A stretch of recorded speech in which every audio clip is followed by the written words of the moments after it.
What's going on, guys? So today we're taking a look at the Glock factory spare mag pouch. Now, this is something that a lot of guys will completely overlook because it is a very cheap item, and frankly, it doesn't look like it's going to be something that's going to be high quality, it's going to work well, or it's going to work as well as something, say, like Kydex.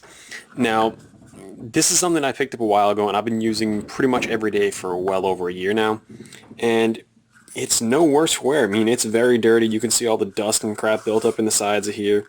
But overall, it still functionally looks brand new. Now, just to get out this right off the bat, this is adaptable to pretty much any size belt. Right now I have it set up for a 1.5 inch belt, but you can cut out additional tabs for a 1.75, 2 inch, or even 2.5 inch belt. I did have to cut out the tab for the 1 inch, or 1.25 inch belt. If you're running a 1 inch belt, chances are it's not going to be a good gun belt anyway, so you probably don't need to worry too much about that. But I believe this can actually adapt if you cut different sets of tabs. Now, I'm going to start this off again. This was only about 10 bucks, and frankly, it is the best mag pouch I have found yet for Glock magazines. Now, one of the reasons that is because it is very universal across the board for Glock mags. Now, we get a Glock 26 mag right here, so it's one of the 10 rounders. Get that in the right direction. It fits perfectly fine. It locks in tight, it's not going to go anywhere, and it still fits enough to actually grab the mag. Now, with that said, frankly, if you're carrying this, there's no reason you should be carrying a Glock 26 mag, because you can carry a larger spare magazine, such as this for the Glock 17.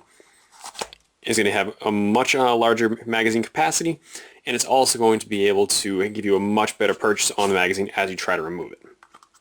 Now, once again, same as before, this is a fully loaded 17 round Glock 17 mag, and that's not going anywhere. It does have nice positive retention, and it's not going to drop on you. Now, here's the reason that I actually went with the Glock magazine, Glock mag pouch I should say, rather than something like a custom Kydex pouch. Now, a lot of people don't realize this about Glock magazines. On the right hand side, we have a fairly new Gen 4 Glock magazine. Now you'll notice, compared to the older, I believe this is a Gen 2, so this is something from the late 1980s, this is something from the late 2000s. They're not exactly the same profile. So what you'll notice is the feed lips are going to be a little bit different up here, and the shape of the top of the magazine differs a little bit. So if you have custom formed Kydex, chances are it's going to be molded something like this. But if you have old mags like these guys, they're not going to lock in properly. And I actually had that experience when I tried to go Kydex. The new mags fit great, they locked in, they had positive retention, but anytime I tried to run something as like an old mag, like this old U-notch right here, they didn't work. The problem was they would actually get just so far and then they would never fully lock into place. So then if I was jumping around, moving too quickly, they could actually bounce out. Where with the newer mags, they worked perfectly fine. Now a lot of guys will say, oh, I'm just going to use brand new mags only, but let's be realistic, you use what you have, and if you have an old magazine, you want to be able to use what you have. So, that's why I went with the Glock magazine pouch in the first place. And the reason that works is because at the base here, right next to where the drain hole is, it's not very tightly formed to the magazine. It's just a very mild slant. So that'll work very well for almost any magazine you can find. I would bet even some mags that aren't Glock. So I'm not going to claim what it will or will not fit outside of Glock magazines, but for 10 bucks, it's worth playing around with. Now, as I mentioned before, this does hold in place very well. As you saw, it's not going to drop with a fully loaded 17 round Glock 17 magazine. But a lot of guys are going to say, oh, well, you're holding in place, so you can't really see what the real retention is. So I thought ahead on that one.